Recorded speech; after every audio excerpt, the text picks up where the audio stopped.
কোনো third party অ্যাপসকে আপনার phone নাম্বারটা যদি জানাতে না চান তাহলে শুধুমাত্র আপনাকে একটা সেটিংস করতে হবে। আপনি যেহেতু স্মার্টফোন ব্যবহার করেন, সে ফোনের মধ্যে বিভিন্ন অ্যাপস কিন্তু আপনাকে ইনস্টল করতে হয় কাজ ক্ষেত্রে। সো এই সেটিংসটা করে রাখেন, তাহলে আপনার ফোন নাম্বারটা আর ওই সমস্ত থার্ড পার্টি অ্যাপস জানতে পারবে না। সো বেশি কথা বলবো না, ভিডিওটা কিন্তু আসলে অনেক গুরুত্বপূর্ণ। এই ধরনের ভিডিও পাওয়ার জন্য চাইলে আপনি পেজটা ফলো করে রাখতে পারেন। সো সেই সেটিংসটা কিভাবে করবেন স্ক্রিন শেয়ার করে আমি এক্ষুনি দেখানোর চেষ্টা করছি। আপনার ফোনের সেটিং যে অ্যাপসটি বা সেটিং যে অপশনটি সেটা ওপেন করবেন, একটু নিচে স্ক্রল করবেন, তারপরে দেখতে পাচ্ছেন গুগল নামে যে অপশনটি, এটা আপনি ওপেন করে নেবেন। এখন আপনাকে যে কাজটি করতে হবে, অল সার্ভিসেস লেখা আছে এটার উপর একবার ট্যাপ করবেন, একটু নিচের দিকে স্ক্রল করবেন, আমি একটু দেখানোর চেষ্টা করি। এই যে এখানে দেখতে পাচ্ছেন ফোন নাম্বার শেয়ারিং, এই অপশনটি ওপেন করবেন।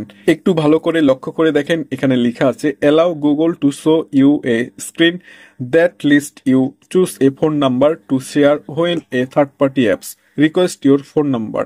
এখানে বলতে চাচ্ছে যে আপনি যে কোনো অ্যাপস যখন ইনস্টল বা সেট আপ করবেন তখন কিন্তু আপনার ফোন নাম্বারটা অটোমেটিকলি অ্যাক্সেস আকারে তার কাছে চলে যাবে। যদি আপনি এই অপশনটা অফ করে দেন, এখন কিন্তু কোনো থার্ড পার্টি অ্যাপস কিন্তু চাইলে আপনার ফোন নাম্বারটা আর অ্যাক্সেস করতে পারবে না। সো এই সেটিংসটা করে নেবেন, আপনার ফোনের জন্য কিন্তু অনেক অনেক প্রোটেকশন এমনকি সেফটি হয়ে থাকবে।